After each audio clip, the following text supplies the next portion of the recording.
Welcome to Breakroom Boardroom, where the industry's toughest questions get a seat at the table. Welcome to Breakroom Boardroom. Industry leaders, real conversations, important issues. I'm your host, Orrin Huebner, and thanks for joining us today. We have a fantastic panel. Bill Meierling, Vice President of Government Affairs with NAMA, Scott Halloran, owner of Trolley Refreshments, and Arthur Siller, Senior Vice President of Business Development with Evergreen Refreshments.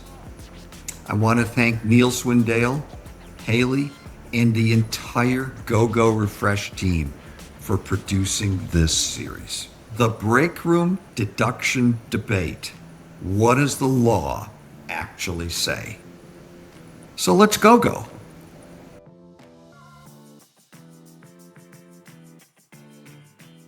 So welcome everybody to Breakroom Boardroom. Today's topic has generated a lot of discussion and frankly, a lot of confusion throughout the convenience services industry. The rules around employer-provided food and beverage deductions have changed over the years. We've moved from a 100% deduction to a 50% deduction, and many in the industry are trying to understand what happened on January 1st of this year. There's a lot of gray area in the interpretation, as you're going to hear, and that's what we're discussing today. Our conversation will center on 5 key topics. What does the law actually say, or what do we think it says? Are operators even aware of it? Are customers aware of it? Should we be proactive or reactive? And if the deduction ultimately is zero, does the industry need to rethink the model? Let's jump in. What does the law actually say? So Bill, when you talk to operators, is the biggest challenge the law itself or the uncertainty surrounding the law? And help us with a little bit of background on where this started and where we see it today. Sure, Warren. Thanks so much for having me today. And just to take a step back into the history of the tax policy here.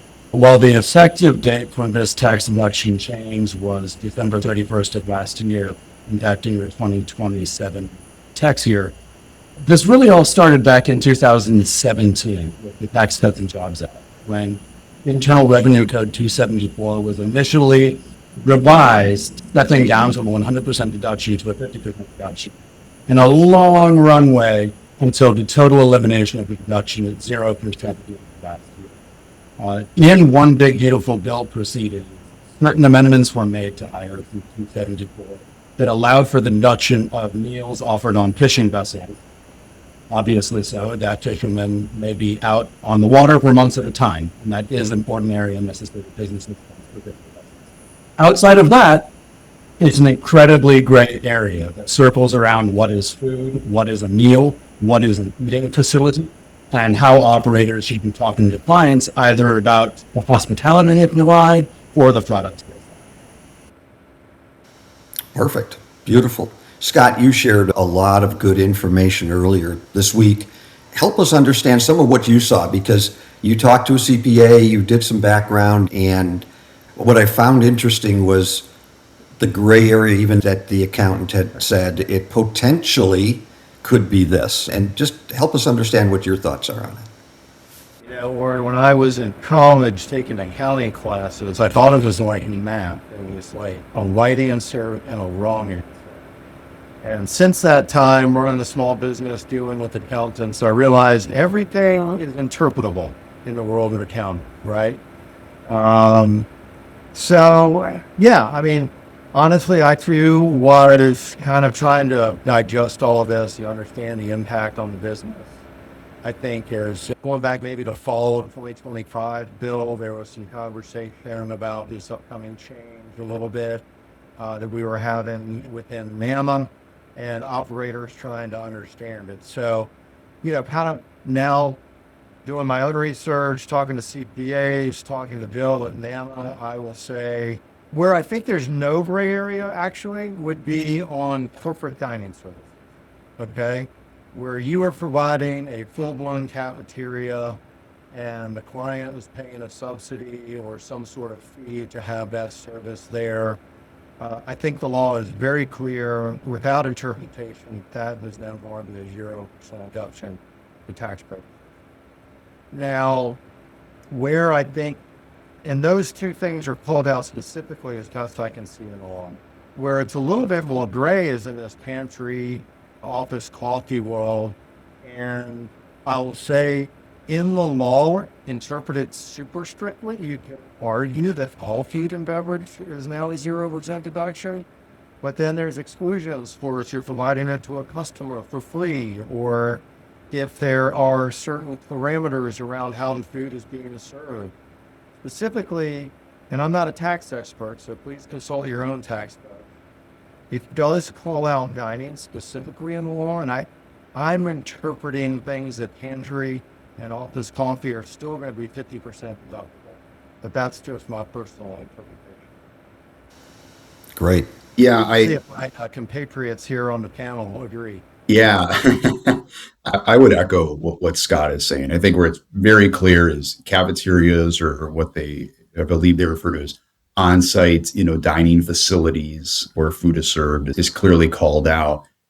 And I think where the confusion comes from is because that's about where the language stops. And it does not actually say much else beyond that. It goes pretty deep into the cafeteria side. And Scott, at the end, you just mentioned that it talks about how it's prepared and how it's served and all of these things, which, while obviously everybody on this panel is biased, I tend to think, okay, so it seems like my OCS and pantry offerings seem pretty outside of what this language is speaking to. I think that's the gray. We've all introduced the gray. Everybody has their own interpretation, and how will the clients take it?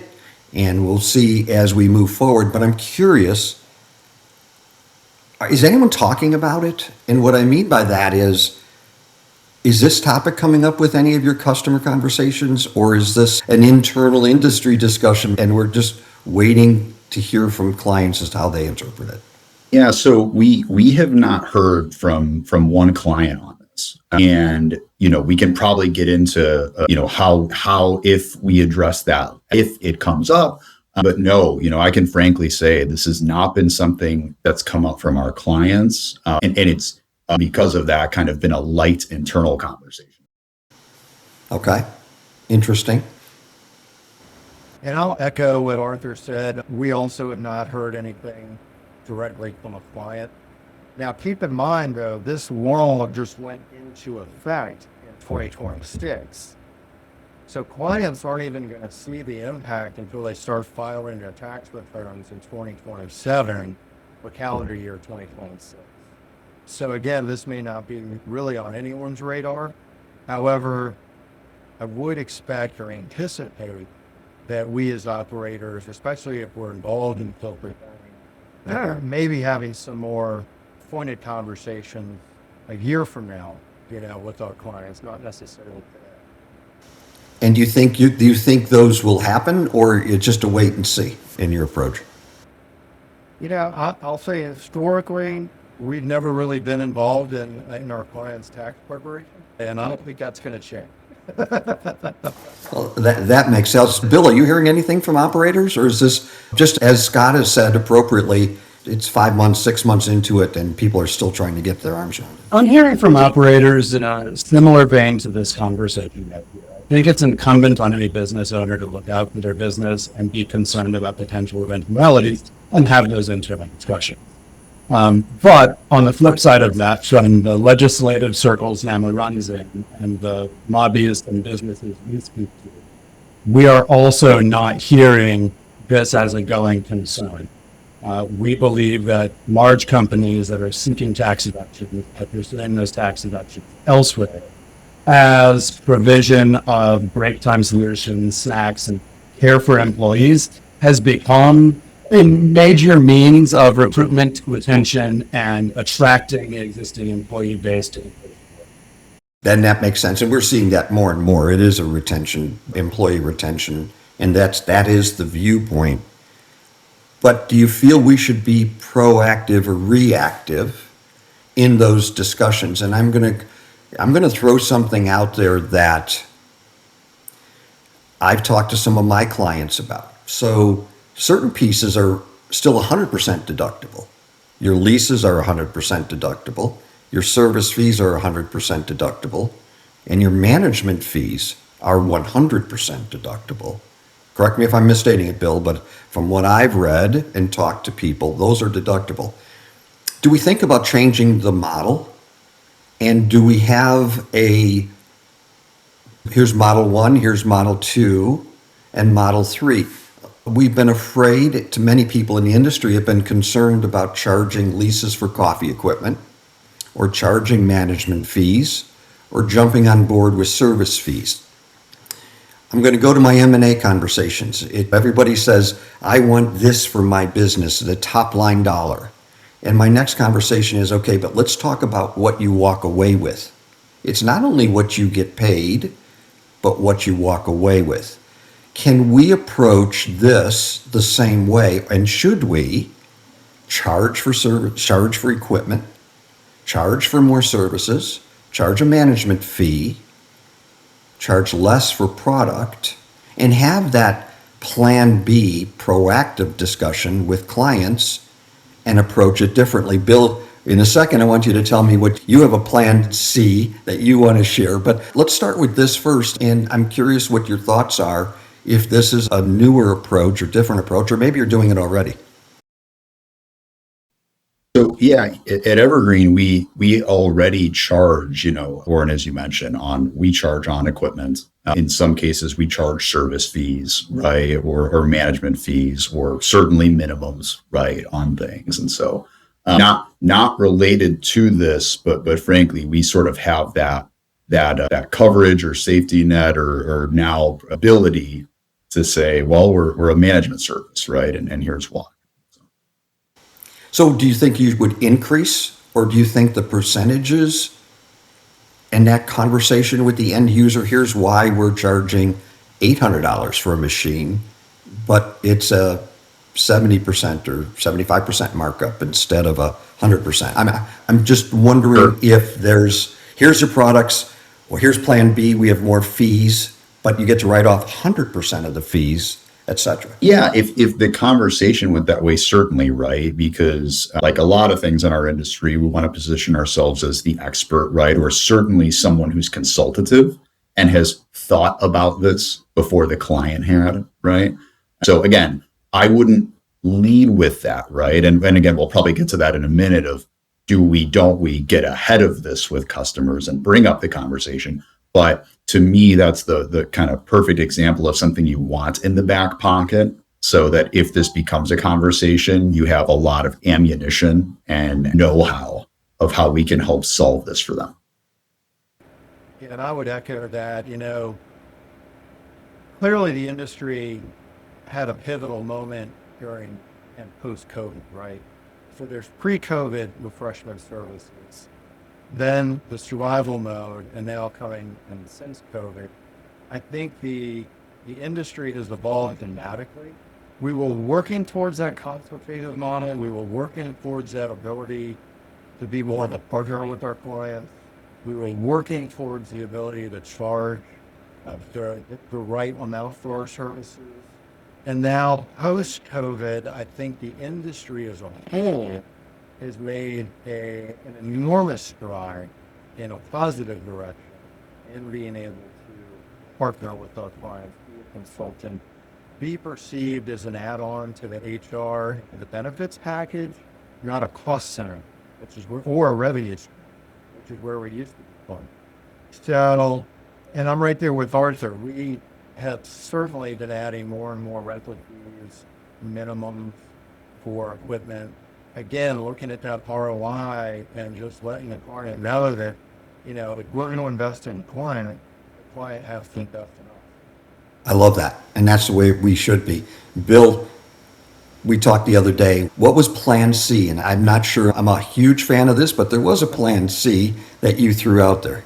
Well, I just offer, just at the risk of further muddying the water in sport and getting a little bit more into, one of the challenges of this intersection is businesses are binary. They operate on known and predictable landscapes. Public policy is the opposite. And sometimes seeking clarity in a gray area actually makes it harder to operate a business, not easier. Although NAMA did request clarification from the IRS in 2019, no clarification has been offered. And I would say in this regard, that's a good thing because it creates a fact-specific circumstance for the price of deductibility of the services offered by convenience service providers. If there is a broad array of services at a client location, maybe that has a different treatment than a single break room in a small company. And these are just different things that an auditor would look at, that a business would look at, and that every business owner should consider for themselves in consultation with their tax professional. Other areas for considerations, and Arthur and Scott kind of edged up on this, is what is an ordinary and necessary business expense? Are those snacks and those break time solutions being offered to all people who can? That changes the calculus on whether it is a benefit being offered for the benefit of the employer, which is how IRC 274 is. Perfect. So to jump on next year, if you were sitting here today, do you think you're going to have different discussions over the next 9 months going into then? Or do you feel that people are viewing this as Arthur has said, and Scott, this is to retain employees. This is a benefit for employees. We're not going to be as concerned as an industry, folks. We think that, okay, what are we going to do in case it comes up? But do you think this is really not going to come up in a big way? Well, yeah, I certainly obviously hope not, but I would think our industry's done a very good job of, and Scott, you mentioned through and then post-COVID, right? We've really positioned ourselves and our clients have really changed their mindsets around what these programs really solve and what they're for, right? And how important they are in employee satisfaction, employee retention, employee attraction, right? And being competitive in this space. And fortunately, employees value these amenities like they never have before, right? Gen Z looks at what is the mission of the company, right? What do they stand for? And then almost teeter-tottering of like, what are my benefits and what's the compensation, right? And they look at these programs as strong benefits. I would say, and I don't want to speak for all operators, but I think what we've gotten very good at is not selling on price, right? Over the last few decades, let's say, our industry's gotten really good at.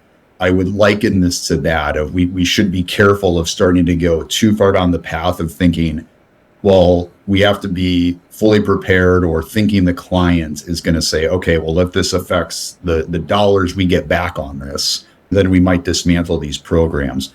I personally think the mindset has shifted so dramatically the other way with employers, where they say there's a whole other reason besides a tax benefit that we provide these programs. And so, again, I feel fortunate that our industry has gotten to that place. Yeah, I'll echo that. We actually did a case study with a client of ours who went from just vending to a micro market, and then later they went from a micro market to a subsidized micro market, and they studied the impact on turnover rates internally with their staff.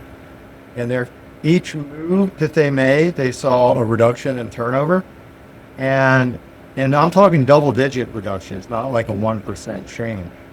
And that is hugely impactful to the customer.